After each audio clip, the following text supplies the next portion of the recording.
Good evening, ladies and gentlemen. I'm Larry Bruhart, and welcome once again to For the Public Good.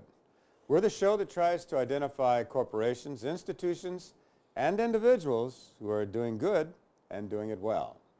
Our guest this evening is Ms. Pamroman, who is the parent of a child with Rett syndrome and a leader in the Rett support group. This is the fourth of our shows to focus on one of the 24 orphan disorders helped by the Philippine Society for Orphan Disorders. Tonight, we'll learn something about Rett syndrome and what is being done for those who have it. Pam, thank you so much for being here tonight. My pleasure, Larry. And I didn't mention, you are the mother of a child who's suffering from Rett syndrome. Correct. And for the benefit of everybody out there, and myself included, can you tell us a little bit about what Rett syndrome is? Okay. Rett syndrome is a neurodevelopmental disorder, which means it affects the brains and it affects all areas of development. A child with Rett syndrome, it usually affects girls, mainly girls.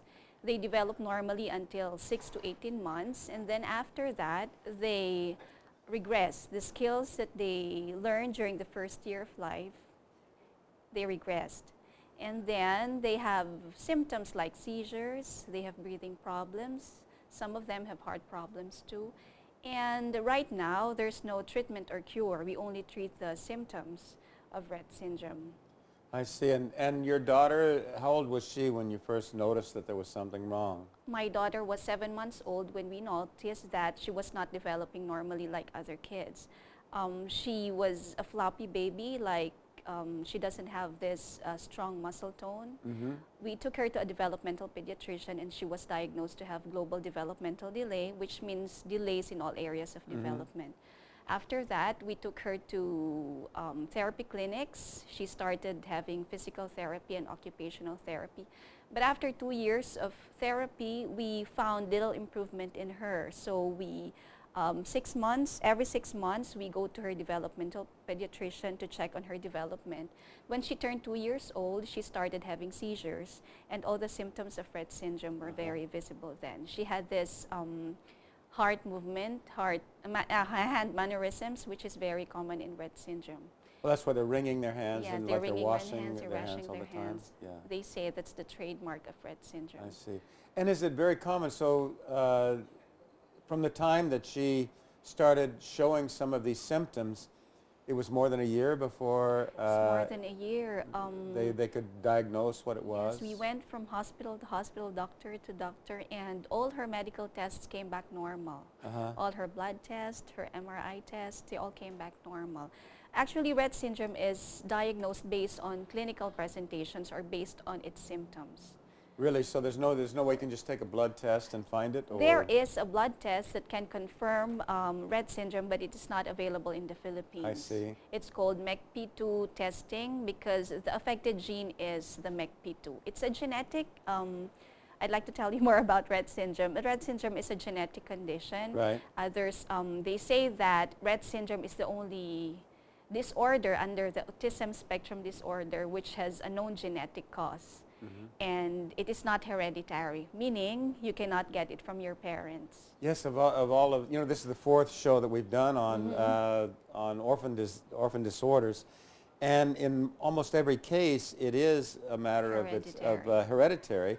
And this is the only one that, this is the first one that we've done that isn't hereditary. They call it sporadic mutation, or it just happens during conception. And something is like 99% are girls, right? Girls, there is a very small number of boys. Because there's an explanation to that also, because the affected gene is on the X chromosome. Right. And girls have 2 X's, right? So if it happens to a boy, it's usually fatal. They die during the early stages of life. That's what I was reading. Usually the reason there aren't so many boys is because they die before they're born or at birth. They're just not there. It's fatal because they have XY. So if the X gene it's mutated, they die at a very young age, usually right after birth.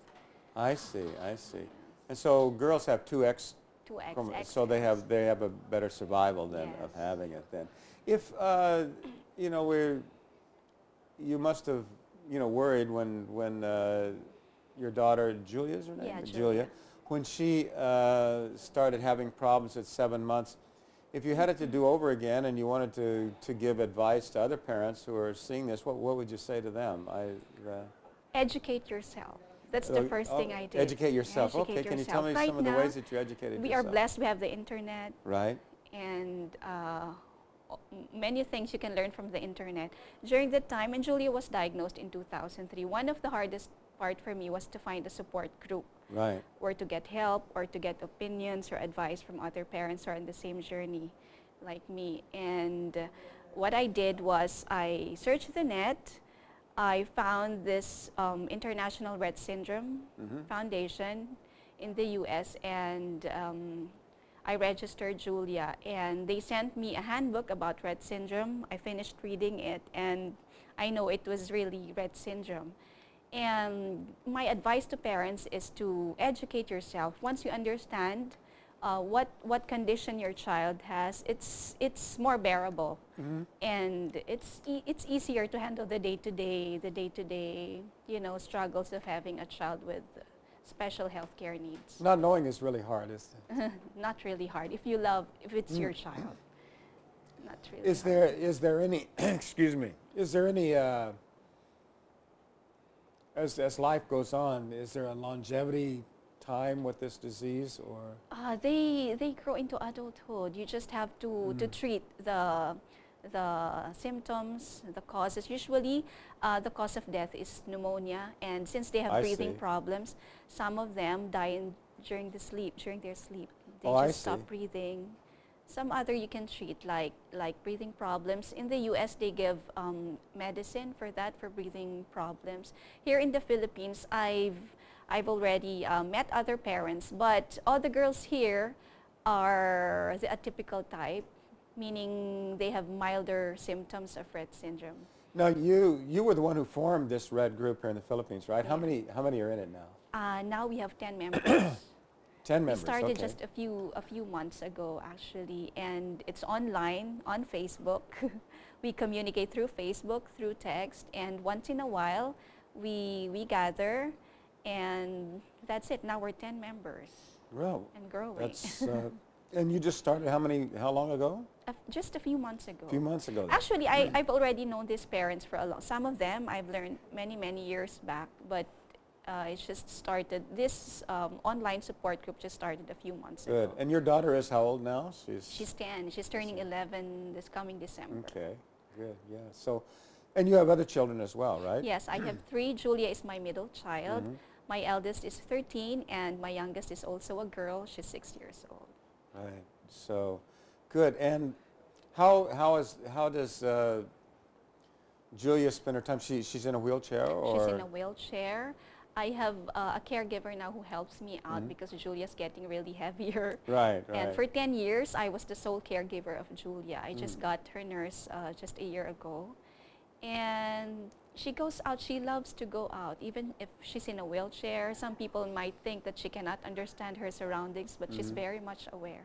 She loves to go out. I see. Well, that's good. So she can enjoy the at least being outside and the other things. How did you come to know about the PSOD? PSOD just a year ago.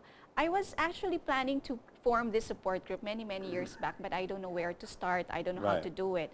And then through a friend from Batangas City.